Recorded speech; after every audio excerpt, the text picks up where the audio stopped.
오늘 우리들에게 주신 하나님의 말씀, 신약의 말씀 마가복음 7장 1절부터 8절까지 말씀, 구약의 말씀 이사야 29장 9절부터 16절까지 말씀입니다.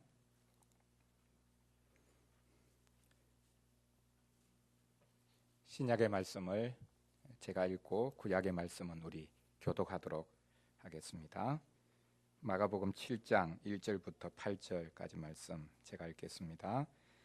바리새인들과 또 서기관 중 몇이 예루살렘에서 와서 예수께 모여들었다가 그의 제자 중 몇 사람이 부정한 손, 곧 씻지 아니한 손으로 떡 먹는 것을 보았더라. 바리새인들과 모든 유대인들은 장로들의 전통을 지키어 손을 잘 씻지 않고서는 음식을 먹지 아니하며 또 시장에서 돌아와서도 물을 뿌리지 않고서는 먹지 아니하며 그 외에도 여러 가지를 지켜오는 것이 있으니 장과 주발과 녹그릇을 씻음이러라. 이에 바리새인들과 서기관들이 예수께 묻되 어찌하여 당신의 제자들은 장로들의 전통을 준행하지 아니하고 부정한 손으로 떡을 먹나이까? 이르시되 이사야가 너희 외식하는 자에 대하여 잘 예언하였도다. 기록하였으되 이 백성이 입술로는 나를 공경하되 마음은 내게서 멀도다. 사람의 계명으로 교훈을 삼아 가르치니 나를 헛되이 경배하는도다 하였느니라. 너희가 하나님의 계명은 버리고 사람의 전통을 지키느니라. 아멘. 구약의 말씀 이사야서 29장 9절부터 16절 까지 말씀 우리 교독하겠습니다. 이사야서 29장 9절부터 16절까지 말씀입니다. 너희는 놀라고 놀라라. 너희는 맹인이 되고 맹인이 되라. 그들의 취함이 포도주로 말미암음이 아니며 그들의 비틀거림이 독주로 말미암음이 아니니라.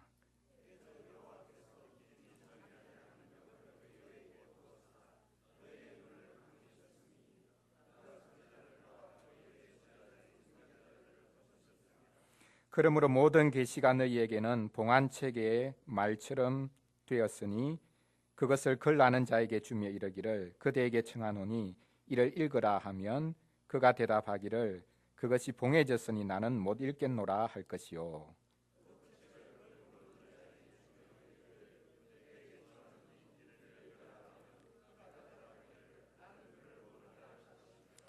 주께서 이르시되 이 백성이 입으로는 나를 가까이하며 입술로는 나를 공경하나 그들의 마음은 내게서 멀리 떠났나니 그들이 나를 경외함은 사람의 계명으로 가르침을 받았을 뿐이라.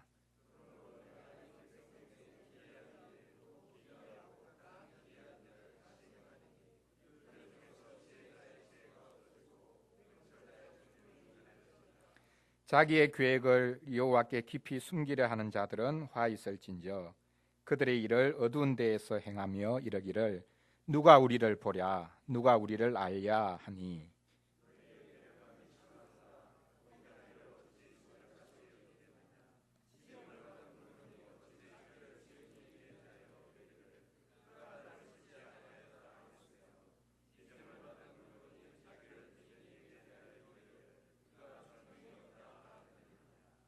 아멘.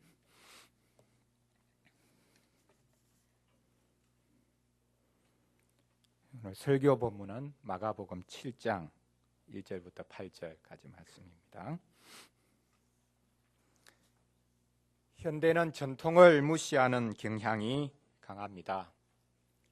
워낙 급박하게 변하는 시대이다 보니 전통에 매달려 있다 보면 언제 뒤처질지 모릅니다.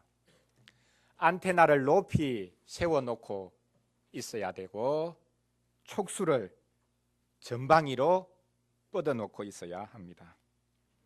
전통이라는 말이 사라지고 있는 대신 그 자리를 혁신이라는 말이 차지했습니다.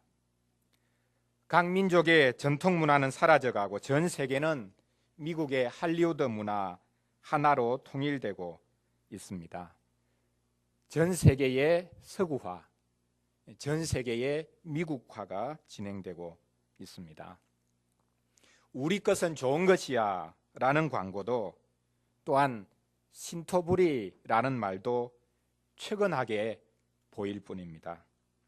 상황이 이렇다 보니 전통 문화를 옹호하는 소리는 시대에 적응하지 못하는 사람들의 푸념으로 들립니다.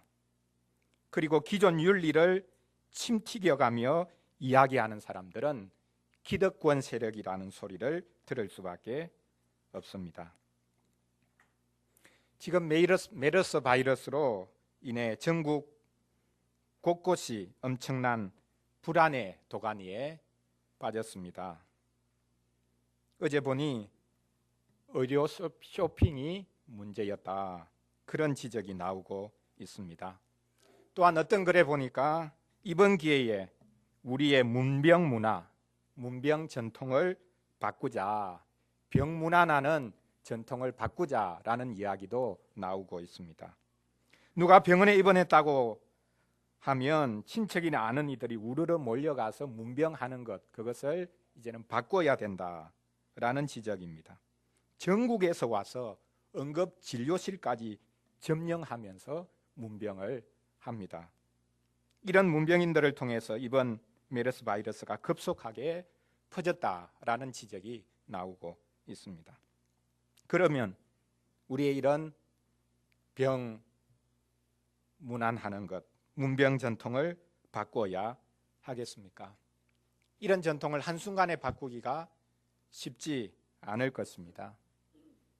이런 일반적인 전통뿐만 아니라 종교적인 전통은 더더욱 바꾸기가 힘듭니다. 그것을 바꾸려고 하면 이단이라고 낙인 찍히기 쉬울 것입니다. 사실 전통은 쉽게 바꿀 수 있는 것도 아니고, 또한 쉽게 바꾸어서도 안 되는 것입니다.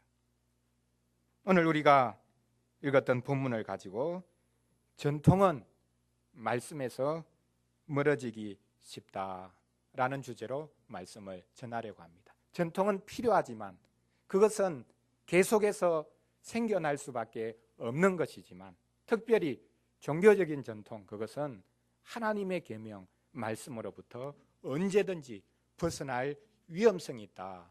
그것을 같이 한번 살펴보도록 하겠습니다. 왜 전통이 말씀에서 또 계명에서 멀어지기 쉬운 것이겠습니까? 두 가지를 살펴보겠습니다. 첫째로는 의식에 지나치게 집착하고 얽매일 위험이 있다는 것입니다. 그것을 먼저 살펴보고, 두 번째로는 전통을 지키면서도 마음은 하나님으로부터 멀어지기 쉬운 그런 위험성에 늘 처할 수 있다라는 것입니다. 이 두 가지를 한번 살펴보겠습니다. 첫째로는 우리가 전통을 만들 수밖에 없지만 그 전통, 또 좁혀보자면 의식에 지나치게 집착하고 얽매이기 쉬운 위험입니다. 종교에서 전통, 또 좁게 말하자면 의식이 어떤 역할을 하는 것이겠습니까? 종교야말로 사회의 어떤 분야보다 더 전통이나 의식이 중요시 되어야 하는 것이 아니겠습니까? 종교만큼은 변하지 않고, 그 전통이 변하지 않고, 그 의식이 계속해서 유지되어서 그 자리를 지키고 있어야 하는 것이 아니겠습니까? 그래서 집 나간 자식이 돌아갈 곳이 있는 것처럼 부모님 집을 그리면서 언젠가는 돌아가는 것처럼 종교라는 것은 늘 굳건하게 그 자리를 지키고 있어서 누구든지 돌아올 수 있는 곳이 되어야 하지 않겠습니까? 그렇다면 전통이나 의식이 끝까지 유지되어야 하지 않겠습니까? 그런데 요즘에는 상황이 급변하고 있습니다. 종교조차도 변화와 혁신의 소용돌이로부터 자유롭지 못합니다. 교회가 스스로 전통과 의식을 파괴하는 일에 앞장서고 있습니다. 여러분이 알듯이 예배조차도 열린 예배라고 해서 예배의 형식을 급격하게 해체시키고 있는 그런 모습을 우리가 쉽게 볼 수 있습니다. 그 의식이 심지어 예배의식이라 할지라도 그것이 우상이 되었다면 당연히 그 의식을 파괴해야 합니다. 하지만 무조건 전통이 싫다, 의식이 싫다라고 하면 문제입니다. 무슨 말이냐고 하겠지요. 개혁한 우리 개신교회는 모든 교회 전통 의식을 다 파괴하지 않았냐, 오직 성경을 주장하지 않았냐라고 말할 것입니다. 하지만 우리가 오해해서는 안 됩니다. 개혁은 혁명이 아닙니다. 종교개혁이 거부한 것은 성경을 대체하려고 한 전통과 의식이었습니다. 문제는 종교개혁이 너무 과격한 측면이 있었죠. 세월이 지나가면서 더 과격해지기도 했습니다. 예를 들면 미사에 대한 지나친 반대로 인해 성찬을 자주 시행하지 않게 된 것 말입니다. 사실 우리 개신교회는 성찬이 없어도 될 정도입니다. 여러분, 우리 예배 때 성찬이 없어서 문제가 됩니까? 되지 않습니다. 목사가 설교만 잘하면 예배는 다 됐다, 그렇게 우리는 생각을 합니다. 성찬이 없어도 됩니다. 그냥 1년에 한두 번 점만 찍고 지나가는 경우가 많습니다. 이것이 지나친 반동, 또 지나친 과격함이라고 말할 수 있을 것입니다. 오늘 마가복음 본문에 보면 바로 이 계명과 전통, 또 계명과 의식의 관계를 다루고 있습니다.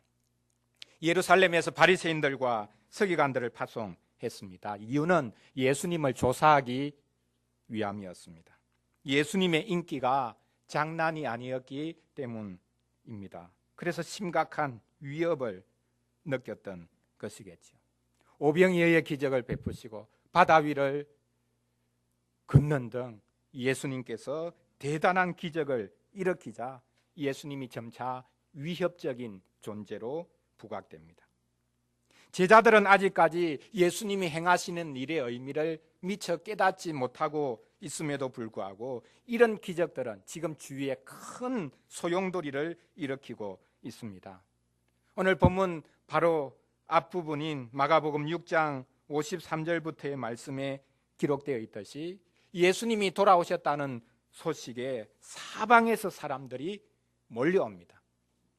병자들도 수없이 몰려왔겠죠. 이들이 예수님께 요청하는 게 있습니다. 예수님, 말씀하지도 마시고 제가 예수님 옷에 손만 대도록 해 주십시오. 예수님이 고개를 끄덕이자 예수님의 옷에 손을 댑니다. 손을 댄 사람 전부 다 그 병이 낫습니다. 놀라운 기적이 나타나고 있습니다. 예루살렘에서 즉각적으로 반발합니다. 자기들이 허락한 것도 아닌데, 무슨 랍비 학교를 다니거나 선지자 학교를 다닌 것도 아닌데 시골에서 한 사람이 일어나서 자칭 선지자라고 주장하면서 하나님 말씀 전하고 병자를 고치고 돌아다니니 위험인물이다, 찍고 그것을 막기 위해서 사람들을 파송한 것입니다. 마가복음 3장에 보면 예루살렘에서 몇몇 서기관들을 이미 보내어서 예수님에 대해 한 차례 판단한 적도 있습니다. 그들은 예수님이 행하시는 것을 보고는 그 치유 기적들이 성령의 능력으로 행한 것이 아니다라고 판단했습니다. 예수님이 치유를 행한 것은 귀신의 왕 바알세불에 집혀서 한 것이다라고 판단했습니다. 예수님께서 어이없어 하면서 사탄이 어떻게 사탄을 쫓아낼 수 있느냐라고 물었습니다. 나라나 집이 스스로 분쟁하면 어떻게 설 수 있겠느냐라고 물었습니다. 어쨌든 하나님의 말씀을 가지고 있다는 그 서기관들이 예수님을 수없이 비난합니다. 그런데 무리들이 예수님을 따르는 것을 막을 수가 없었습니다. 이에 그들은 다른 길을 모색합니다. 일어난 현상이 아니라 예수님이 진짜 율법을 지키려고 하는 의도가 있는가, 그런 마음이 있는가, 그것을 이제 파헤치려고 합니다. 예수님이 하나님의 율법을 무시한다고 몰아가려고 하는 것입니다. 자신들은 하나님의 말씀을 맡고 있다고 생각했기에 그 말씀으로, 그 율법으로 예수님을 정죄하려고 한 것입니다. 유대인들 중에 경건한 자들은 하나님의 율법을 무엇보다 중요하게 생각했습니다. 당연합니다. 그리고 자신이 메시아라고 주장하는 자가 있다면 다른 그 무엇보다 하나님이 주신, 모세를 통해서 주신 그 율법에 대한 존중이 있어야 할 것입니다. 율법을 문자 그대로 지키려고 할 것입니다. 그 율법을 무시한다면 메시아일 수가 없겠죠. 하나님의 말씀을 무시하는 자가 어떻게 하나님께서 친히 보내신 구원자라고 주장할 수 있겠습니까? 이에 예루살렘에서 파송된 무리들이 율법을 가지고 유대 민중들과, 아니 갈릴리 민중들과 예수님 사이를 분열시키려고 합니다. 바리새인들과 서기관들이 주목한 것이 있습니다. 그것은 예수님의 제자들이 부정한 손으로 음식을 먹는 것을 보았습니다. 이제 그것을 물고 늘어집니다. 예수님이 보리떡 5개와 물고기 2마리로 5,000명을 먹였다는 소식을 이들이 들었습니다. 수많은 무리들이 예수님의 옷에 손을 대어서 병이 나았다라는 말도 들었을 것입니다. 그래서 음식과 접촉에 관한 율법을 가지고 문제를 제기하는 것입니다.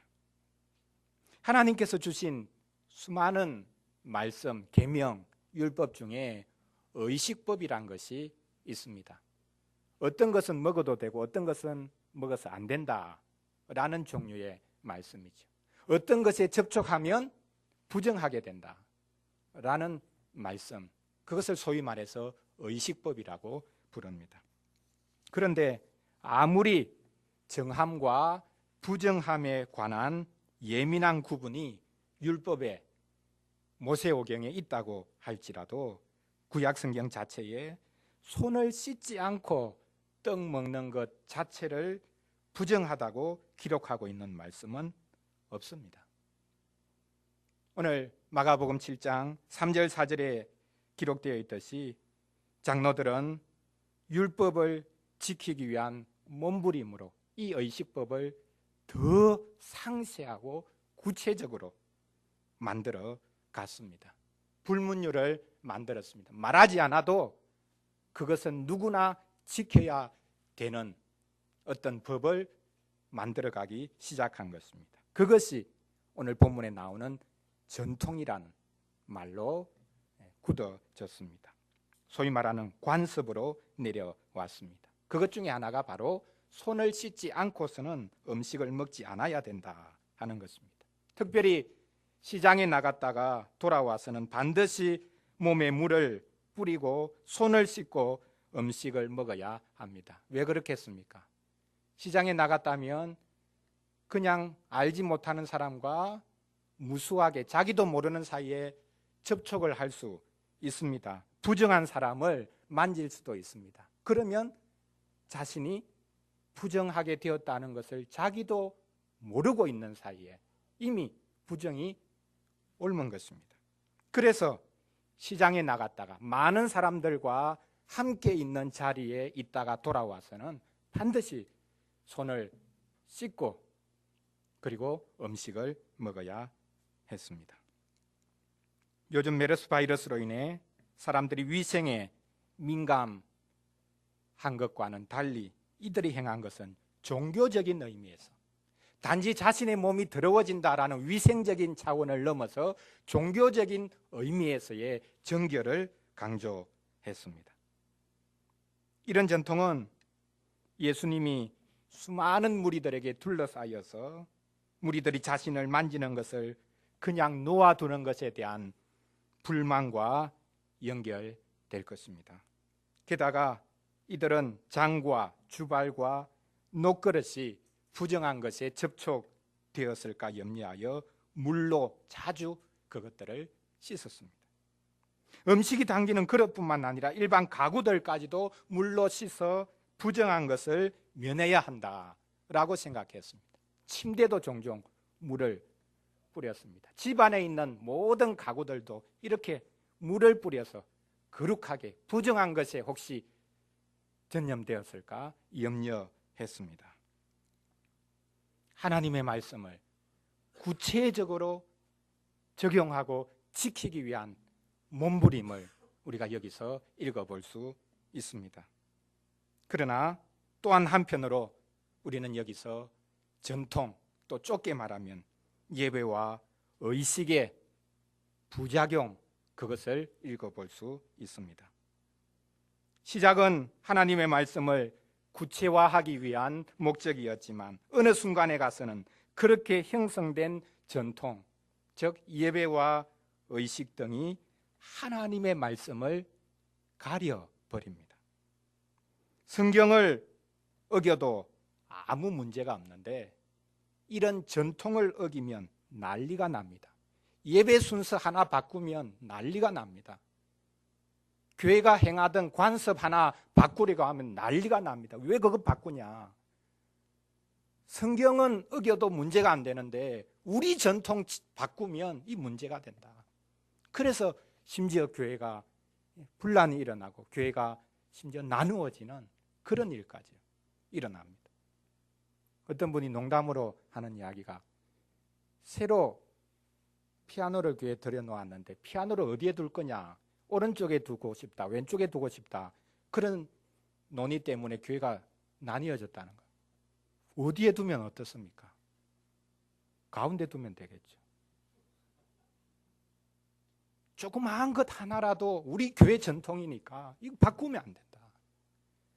하나님의 말씀은 어기는 것 문제가 안 되면서도 교회가 만든 전통은 하나라도 바꾸면 큰 난리가 나는 그런 모습, 이것이 부작용입니다.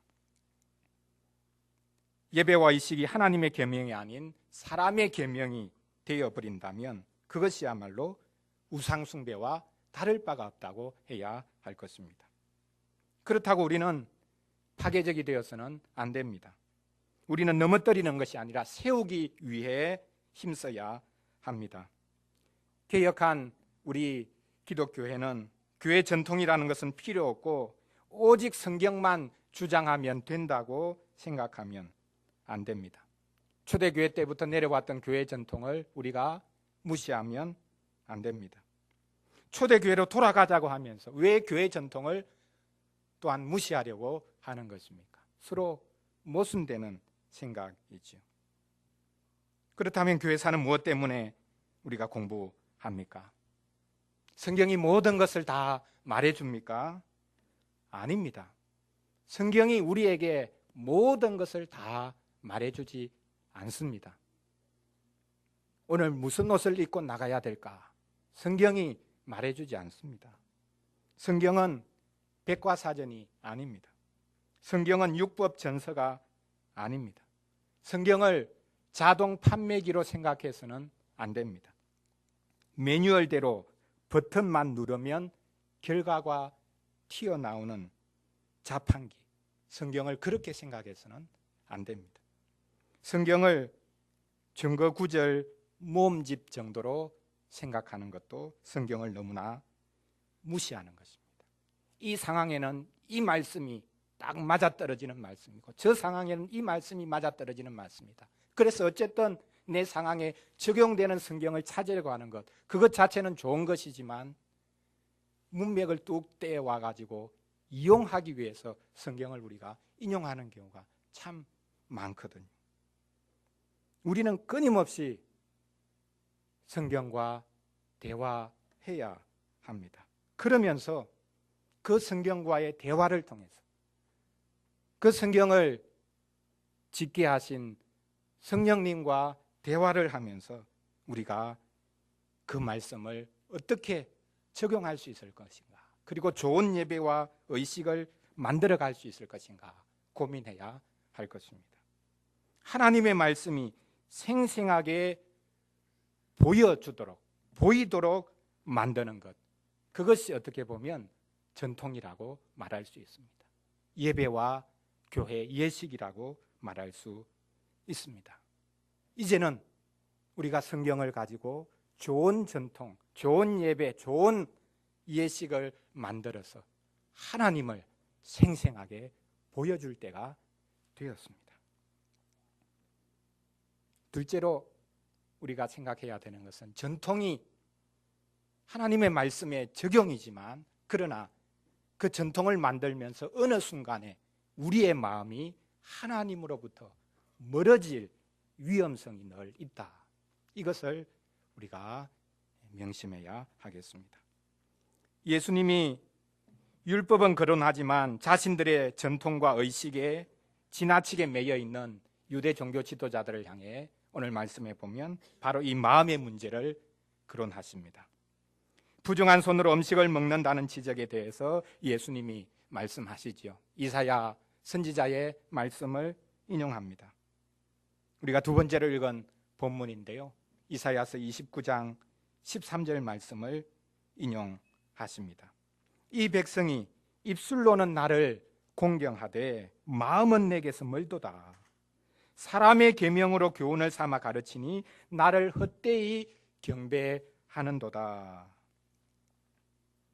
이 이사야서 인용 구절의 전후 문맥을 살펴보면 당시 선지자들조차 맹인이 된 것을 보여줍니다. 하나님의 말씀을 전한다고 하는 선지자들조차 기록된 하나님의 계시의 말씀이 무슨 뜻인지 이해하지 못하고 있습니다. 하나님의 말씀을 가르치는 지혜자와 명철자의 눈이 가려졌습니다. 쉽게 말하면 자기들이 하고 싶은 말 마음대로 지어내어서 하고 있는 것입니다.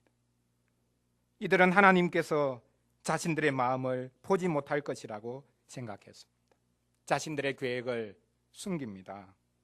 그들이 속으로는 하나님을 향해서 말합니다. 그가 나를 짓지 아니했다. 그에게는 명철이 없다. 하나님을 창조주로 인정하지 않고 하나님을 지혜자로 인정하지 않습니다. 그런데 입술로는 하나님을 예배하고 예배를 인도하기까지 합니다. 온갖 미사오구를 사용해서 하나님을 높입니다. 마음은 멀어 있는데 말입니다. 예배하는 것이 이제 지겨워졌는데 말입니다. 하나님을 예배하는 자들의, 또 예배를 인도하는 자들의 마음과 몸이 따로 놉니다. 마음과 입술이 따로 놉니다. 이렇게 선지자 이사야는 유대인들, 특히 유대 종교 지도자들이 입술로는 하나님을 경외하지만 마음으로는 그렇지 않다는 사실을 폭로합니다. 마음으로부터 우러나오는 경외심이 없이 입술로만 앵무새처럼 하나님을 찬양하는 모습을 폭로합니다. 이렇게 종교 지도자들이 외식적으로 하나님을 섬기니 일반 백성들이 뭘 배우겠습니까? 그들은 사람으로부터 가르침을 받는 것밖에 없었습니다. 사람이 가르치죠. 선지자가 가르치죠. 그러나 선지자가 가르치는 그것이 하나님의 말씀이라면 그 선지자를 통해서 하나님의 말씀을 배웁니다. 그러나 반대로 하나님의 말씀을 말한다고 하는 자가 자기 지어낸 말을 한다면 그것은 하나님의 말씀이 아니라 사람의 교훈에 불과하죠. 오히려 하나님의 계명은 그때 짓밟힐 수밖에 없습니다. 예수님이 바로 이 사실을 지적하십니다. 지금도 유대 종교 지도자들은 율법이 아니라 자신들이 스스로 만든 교훈, 전통에 집착함으로 하나님을 헛되이 경배하고 하나님을 헛되이 경배하도록 만든다라는 것을 지적하십니다. 그러면서 예수님이 마지막으로 한 문장을 더 덧붙이시죠. 너희가 하나님의 계명은 버리고 사람의 전통을 지키느니라. 사람이 만든 전통이 필요 없다는 말이 아닙니다. 사람이 만든 전통이 하나님의 계명을 적용한 것이 아니라 그 계명을 거부하는 것이 되어 있다라는 지적입니다. 계명으로 충분하니까 전통이라는 것은 필요 없다는 말이 아닙니다. 전통이라는 것은 절대로 만들면 안 된다는 뜻이 아닙니다. 율법을 존중한다고 하면서 만든 전통이 과연 하나님을 경외하는 것이 되고 있느냐 살펴보라는 것입니다. 그 전통이 우리의 마음을 뜨겁게 하고 그래서 하나님께 가까이 나아가도록 만들어주고 있느냐, 오히려 그 전통에 그 예식에 집착해서 이것만 지키면 다 됐다, 마음은 더 냉랭해져 가고 예배 드렸다, 오늘도 주일 지켰다, 그것으로 끝나고 있지는 않은가 돌아보라고 말씀하고 있는 것입니다. 교회의 가르침과 전통이 필요 없습니까? 우리 각자가 하나님으로부터 직접 배우면 됩니까? 어떻게 하나님으로부터 직접 배울 수 있겠습니까? 하나님으로부터 직접 배울 수 있다는 것, 그 하나님의 음성을 들어야 한다는 뜻이라면 우리가 그것에 속지 말아야 합니다. 지금도 공중에서 들리는 어떤 음성을 들어야 한다, 그래야 우리가 하나님의 뜻을 알 수 있다라고 주장하는 사람이 있다면 그 사람은 하나님이 주신 성경 말씀이 필요 없다, 하나님은 쓸데없이 성경 말씀을 주셨다, 그렇게 주장하는 것과 다를 바가 아닙니다. 하나님께서 직접 말씀하시지 않고 구약시대에도 선지자들을 세우신 이유가 여기에 있습니다. 하나님은 직분자를 세우셔서 주의 말씀을 공적으로 선포해 주십니다. 하나님의 직접적인 음성을 들려주어서 우리를 개인적으로 인도하시는 것, 그것은 아주 극히 예외적인 경우에 불과할 것입니다. 문제는 하나님께서 공적으로 사람을 세우셔서 하나님의 말씀을 가르치게 하시는데 그 가르침이 진짜 하나님의 말씀에 근거한 것이냐, 안 그러면 인간적인 교훈이 되어버렸느냐, 자기의 생각, 자기의 경험을 지어내어서, 아니 자기가 경험한 그것을 포장해서 하나님의 말씀이라고 강변하고 있느냐, 그것을 분별해야 하는 것입니다. 유대 종교 지도자들이 하나님의 계명을 사람의 전통으로 바꾸어치기 해버렸다, 그것을 지금 예수님이 지적하십니다. 오늘날은 어떨까요? 유대 종교 전통이 형성되는 과정을 보면 참 흥미롭습니다. 오늘 본문에도 나오지만 유대 장로들은 십계명을 포함한 하나님의 율법을 자신들의 삶 속에 구체적으로 적용하기 위해서 전통을 만들었습니다. 소위 말하는 장로의 유전을 만듭니다. 우리가 이미 알고 있는 것입니다. 탈무드에 있지 않습니까? 성경 말씀을 구체적인 삶에 적용하기 위한 몸부림으로 나온 유대의 지혜, 그것의 일종인 것을 우리가 알 수 있습니다. 예를 들자면 안식일을 지키기 위해서는 일하지 않아야 되는데 일하지 않는 것이 어떤 것이냐라는 것을 구체적으로 규정해 가기 시작하죠. 땀 흘릴 정도면 그 일한 거다.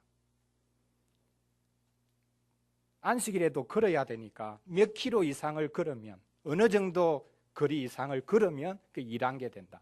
이런 아주 구체적인 것들을 규정해 가기 시작한 것입니다. 안식일에 제자들이 밀을 비벼 먹으니까 그것은 추수한 것이다 라고 판단해서 안식일에 왜 당신 제자들이 일하느냐, 그렇게 유대 종교 지도자들이 지적했다는 것, 비난했다는 것 우리가 알고 있습니다. 또한 예수님이 안식일에 병자를 고치니까 그것도 안식일에 일한 것이다 라고 비난했지 않습니까? 문제는 이런 계명의 구체화, 계명의 상세화, 그것은 당연히 해야 되는 일이지만 그 계명의 구체화, 상세화가 도리어 말씀의 근본 원리를 피하는 것이 된다는 사실입니다. 상세하게 규정된 그 전통, 그 의식만 지키면 만사 오케이라고 생각합니다. 자신의 마음은 어떤지 그것은 돌아보지 않고 그것은 별 상관이 없다고 생각합니다. 열심히 흉내만 내면 됩니다. 하나님께서 자기 백성들에게 율법을 주신 이유가 무엇입니까? 그 율법을 지킬 힘이 없구나. 나에게는 이 율법을 지킬 힘이 없구나. 내가 아무리 이 말씀을 구체적으로 적용해서 지키려고 애를 써도 이 말씀은 내가 스스로 나의 노력으로는 지킬 힘이 없구나. 그것을 절감하도록 만들어 주는 것임에도 불구하고 이것을 구체화시키면 내가 충분히 지킬 수 있다. 나의 능력으로 하나님의 말씀을 얼마든지 지켜낼 수 있다. 나는 지켰는데 왜 당신은 못 지켰냐? 이렇게 자신을 높이고 사람을 판단하기 위한 것이 되어져 가는 것. 그것이 문제입니다. 계명은 지켜서 구원 얻으라고 주신 것이 아닙니다.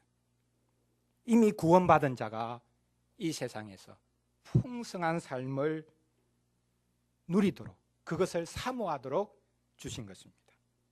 즉 율법은 하나님을 더욱 의지하도록 하나님의 도움을 더욱 간구하도록 더 나아가 하나님께서 보내주실 구원자를 간절히 사모하도록 주신 것입니다. 십계명조차도 예수님을 가리키고 있었습니다. 모든 율법과 계명이 우리의 구원자가 오셔야 되구나. 그분의 도움이 필요하구나. 그것을 소리 높여 외치고 있었습니다. 그러므로 하나님의 뜻은 우리가 상세하게 규정한다고 해서 그곳에 다 담길 수 있는 것이 아닙니다. 법조문을 아무리 상세하게 규정해도 그것이 우리의 모든 삶을 다 규정할 수 없는 것과 같습니다. 법을 아무리 늘려가 보십시오. 현대의 다양한 우리의 삶 자체를 그 법 안에 다 담을 수가 없습니다. 가면 갈수록 오히려 우리는 법이 얼마나 초라하는가, 법이 얼마나 이 현실을 따라올 수 없는 것인가라는 것을 우리가 더 잘 경험하고 있지 않습니까? 오히려 법의 원리를 가지고 적용하면 모든 삶을 다 포괄할 수 있지만 법 조문이 상세하면 상세할수록 빠져나갈 구멍은 더 많아지는 법입니다. 이와 마찬가지로 하나님의 뜻을 아무리 상세하게 규정해도 그것이 우리의 삶을 다 포괄할 수 없습니다. 목사가 설교를 통해 이렇게 하라 저렇게 하라 구체적인 훈수를 둘수록 교인들은 하나님의 율법과 복음의 정신으로부터 빠져나갈 구멍을 더 많이 만들 수 있습니다. 하나님의 계명은 우리로 하여금 그 어디로도 빠져나가지 못하도록 만듭니다. 하나님의 계명은 우리로 하여금 오직 우리 주 예수 그리스도를 바라보도록 만듭니다. 어떤 설교가 좋은 설교냐? 예배 마치고 나니까 그리스도가 보이기 시작한다. 그러면 그 설교가 좋은 설교. 설교를 마쳤는데 교인이 이번 주는 내가 이렇게 저렇게 해야 되겠다 결심이 생긴다. 좋은 설교죠. 구체적으로 적용했다는 말이니까요. 근데 그것을 실행할 수 있는 힘이 있습니까? 금방 잊어버리거든요. 말씀이 선포되었을 때에 예수 그리스도 그분이 더욱더 분명하게 우리에게 보여진다. 그것이야말로 하나님이 우리에게 말씀을 주신 근본 원리, 그것이 나타난 것이라 해야 할 것입니다. 하나님의 계명은 우리로 하여금 우리 주 예수 그리스도를 오직 바라보게 만들지만 사람의 계명이 되어버린 전통, 예배, 예전, 예식 그 모든 것들은 그리스도가 아니라 우리 자신을 부각시킬 따름입니다. 마음으로부터 하나님을 사랑하는 곳에는 좋은 교회 전통이 생길 수밖에 없습니다. 좋은 전통이 성경의 부족한 부분을 보충해 준다는 말이 아닙니다. 성경을 구체화하는 길로서의 전통과 의식이 생겨난다는 뜻입니다. 그래서 성경을 존중하는 곳에는 그 성경을 요약한 신앙 고백과 요리문답이 생겨나고, 또한 그 성경을 교회 생활에 구체적으로 적용하는 교회 헌법, 즉 교회 정치, 예배 모범, 근징 조례가 생겨납니다. 그런 전통들은 성령의 역사를 억누르는 것이다 라고 생각하는 것은 큰 착각입니다. 성령께서 우리를 인도해 주시는데 무슨 요리문답이 필요하고 예배 모범이 필요하고 교회 정치라는 게 필요하냐. 다 쓸데없는 것이다. 천만의 말씀입니다. 성령의 역사를 지나치게 주관화시키는 이들은 실은 성경도 필요 없다라고 생각하는 것과 다를 바가 아닙니다. 전통과 예식을 너무 쉽게 무시한 우리 한국 기독교회가 참으로 많은 것을 잃고 있다라는 것도 한번 생각해 보아야 합니다. 자신이 한순간에 공중에서 뚝 떨어진 것처럼 생각하는 교회, 그 교회는 사실 현실에 발을 붙이지 못하고 붕붕 떠다니는 그런 자리에 설 수밖에 없습니다. 이런 상황을 반영하듯이 최근에 우리 기독교의 끝없는 분열상과 천박함에 회의를 느낀 많은 신자들이 영국 성공회와 로마 천주교회로 개종하는 경우가 많이 있습니다. 마음이 멀어지지만 형식은 갖춘 채 그냥 있는 것, 이것이야말로 우리가 가장 피해야 될 일입니다. 우리의 마음을 또한 잘 담은 형식, 전통, 예배, 예식들 만드는 것, 그것이 또한 우리의 사명이기도 합니다. 사랑하는 성도 여러분, 계명과 전통, 또 계명과 의식 사이는 얼마나 멉니까? 점점 멀어지고 있지는 않습니까? 이것은 가까워져야 합니다. 한국 기독교가 세운 여러 전통들은 하나님의 계명의 원리를 구체화시킨 몸부림일까요? 아니면 계명의 근본 요구를 교묘하게 회피하는 것이 된 것일까요? 무릇 전통은 사랑으로 세워가는 전통이어야 합니다. 하나님을 사랑하는 마음으로, 더 나아가 우리의 이웃을 사랑하는 마음으로 세워가는 전통이어야 합니다. 예를 들어서 한국에서 기독교인 하면 술 마시지 않고 담배 피우지 않는 것이라고 생각하게 된 것을 한번 우리가 이것이 과연 어떤 것인가 한번 나누어 볼 필요가 있습니다. 이게 처음에는 좋은 전통이었겠지만 지금은 어떤가요? 지금도 술, 담배 문제를 생각하면 이 문제가 심각한 것이기 때문에 그것도 해결하지 못하면서 무슨 신앙생활을 할 수 있겠냐라고 말할 수도 있습니다. 하지만 술, 담배 문제를 기독교 신앙의 본질이라고 생각하면 곤란합니다. 그것은 단지 시작에 불과합니다. 술, 담배를 안 하는 것, 그것과 더불어서 더 중요한 것은 무언가를 하는 것, 모든 것을 사랑으로 행하는 것, 그것이 더 중요하다. 그것을 우리가 생각해야 하겠습니다. 물론 우리가 계명과 전통을 대립시킬 필요가 없습니다. 신자는 계명 없이 살 수도 없고 또한 전통 없이도 실은 우리가 현실에 발붙이고 살아갈 수 없습니다. 우리가 이 예배 형식 순서 없이 우리가 어떻게 예배 드리겠습니까? 우리가 물려받은 전통이 없이 우리가 예배 드릴 수가 없거든요. 그때그때마다 성령의 도우심으로 예배를 한번 드려보자. 여러분, 말은 좋겠지만 얼마나 그 예배가 혼란스럽겠습니까? 우리가 물려받은 전통이 없이는 우리가 한순간도 꼼짝할 수가 없습니다. 계명도 우리에게 꼭 필요하고 전통도 그것 없이는 우리가 생활할 수가, 하나님을 예배할 수가 없습니다. 우리는 계명을 우리의 삶에 구체적으로 적용할 길을 찾아야 합니다. 그것이 바로 전통으로, 또한 예배로, 또 예식으로 나타납니다. 성경 구절을 문자 그대로 인용하는 것만이 모든 것이라면 주일에, 예배에 설교는 왜 필요한 것이겠습니까?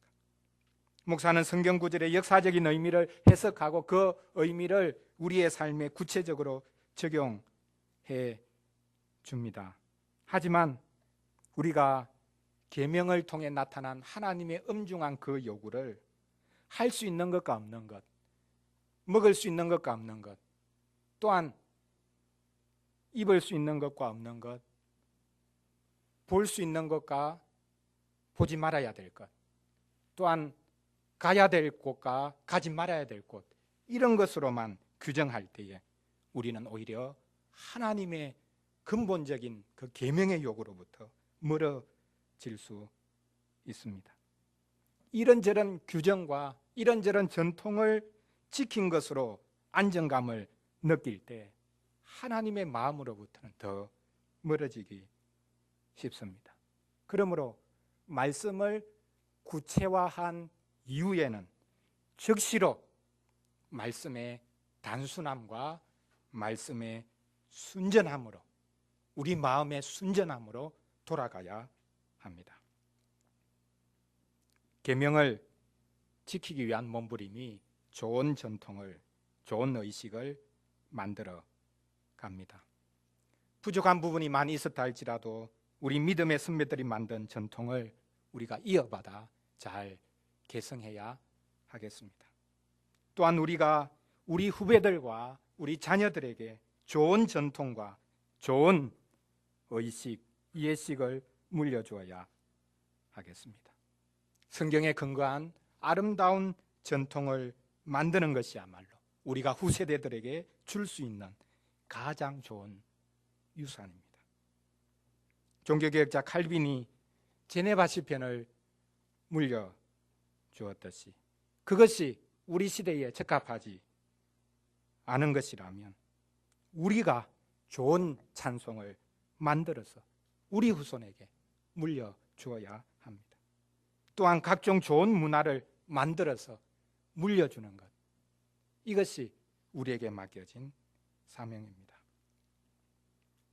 우리 고신에 박신호 선교사라는 예술 선교사가 계신데 이분의 소원이 지난주에 만나서 그동안도 유럽에 살고 지냈지만요, 이분이 이런 이야기를 합니다.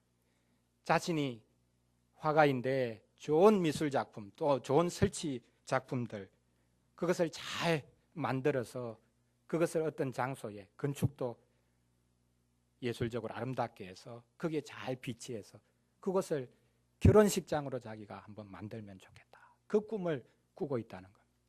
우리나라 결혼 문화가 너무 혼란스럽고 복잡하니까 우리 기독교인들이 앞장서서 좋은 결혼 문화를 만들어 보는 것, 거기에 자기가 기여하는 것, 그것이 자기의 소원이다 라고 말했습니다.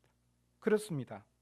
변치 않는 말씀이 변하는 세상에서 전통과 의식을 통해 구체적으로 표현되어야 합니다. 문제는 우리가 이미 살펴보았듯이 우리가 그런 전통과 의식 자체에 집착하기 쉽고 어느 순간에 우리의 마음은 냉랭해져서 마음이 하나님으로부터 멀어져 있기 쉽다는 사실입니다.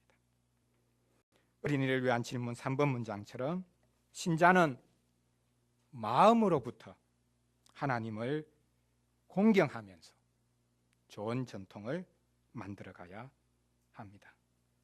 그리스도를 바라봄으로 마음을 새롭게 하는 것이 무엇보다 중요하겠습니다. 그리고 작은 것이라도 하나씩 좋은 전통과 예식 만들어가야 하겠습니다. 이것이 참 경건일 것입니다. 기도하겠습니다.